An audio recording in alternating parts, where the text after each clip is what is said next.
जगाचा इतिहास हा स्वतःवरचा विश्वास असलेल्या काही थोड्या माणसांनी घडविले आहेत. अशी विश्वास आतील देवत्वाला बाहेर प्रकट करते.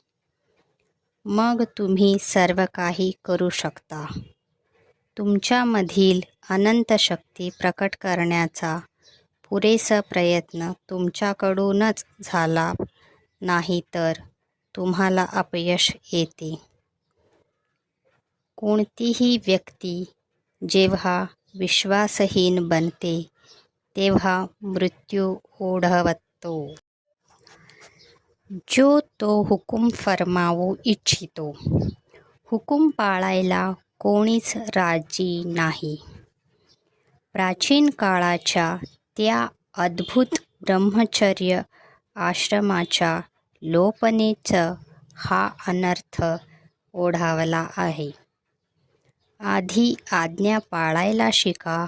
आज्ञा देण्याची शक्ती मग आपोआपच उत्पन्न होईल.